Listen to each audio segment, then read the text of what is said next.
पर पूर की समस्या आ चुकी है।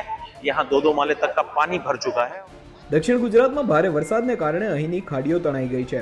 ખાડીના વિસ્તારોમાં પાણી ભરાઈ ગયા છે. પોલીસ અને ફાયર બ્રિગેડની ટીમો સુરત શહેરના વિવિધ પૂર પ્રભાવિત વિસ્તારોમાંથી લગભગ 500 જેટલા લોકોનો બચાવ કામગીરીનું કામ કરી રહી છે અને તેમને સલામત સ્થળે પણ મોકલી રહી છે. સૌથી ખરાબ હાલત સુરત શહેરના લિંબાયત વિસ્તારમાં થઈ છે, જ્યાંથી 90 લોકોના સુરક્ષિત રેસ્ક્યુ કરવામાં આવ્યા છે. એ ઉપરાંત સુરત શહેરમાં હાલ 470થી પણ વધુ લોકોને બચાવી લેવામાં આવ્યા છે. સતત વરસાદના કારણે વરસાદનું પાણી સુરતમાંથી પસાર થઈને દરિયા તરફ જતી ખાડીઓમાં આવી રહ્યું છે, જેના કારણે આ ખાડીઓ તણાઈ ગઈ છે. ખાડીઓ સાથે રહેણાંક અને ઔદ્યોગિક વિસ્તારોમાં ખાડીના પાણી છલકાઈ ગયા છે અને લોકોને રેસ્ક્યુની કામગીરી પોલીસ અને ફાયર બ્રિગેડની ટીમ દ્વારા હાલ કરવામાં આવી રહી છે.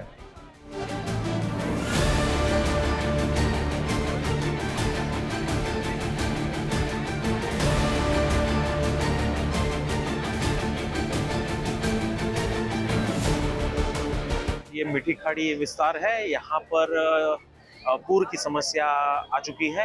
यहाँ दो दो माले तक का पानी भर चुका है और उसमें से हम रेस्क्यू ऑपरेशन चल रहा है और खास करके औरतें, प्रेग्नेंट लेडी और छोटे बच्चे और बीमार लोग जितने हैं और जो भी एक उम्र के हैं उनको बाहर निकालने की कार्रवाई हो रही है। सुबह से लेकर अभी तक हमने 60 से 65 लोगों को बाहर निकाला है। कितने टीम तैयार है यहाँ पे?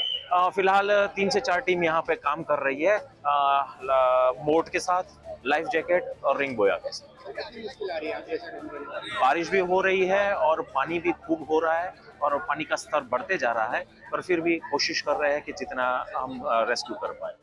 હાલ ફાયર બ્રિગેડની ટીમ અને પોલીસની ટીમની હાજરીમાં અહીંથી રેસ્ક્યુ ઓપરેશન ચાલી રહ્યું છે. પૂરમાં ફસાયેલા લોકોને ફાયર બ્રિગેડના વાહનોમાં બહાર કાઢવામાં આવી રહ્યા છે. ઉપરાંત ફસાયેલા લોકો માટે ફૂડ પેકેટની પણ વ્યવસ્થા કરવામાં આવી છે. હાલ આ તમામ વિસ્તારોમાંથી લગભગ 500 જેટલા લોકોનો બચાવની કામગીરી કરવામાં આવી રહી છે અને સુરક્ષિત સ્થળે સ્થળાંતર કરવામાં આવી રહ્યું છે. સુરતથી સંજયસિંહ રાઠોડનો અહેવાલ, ગુજરાત તક.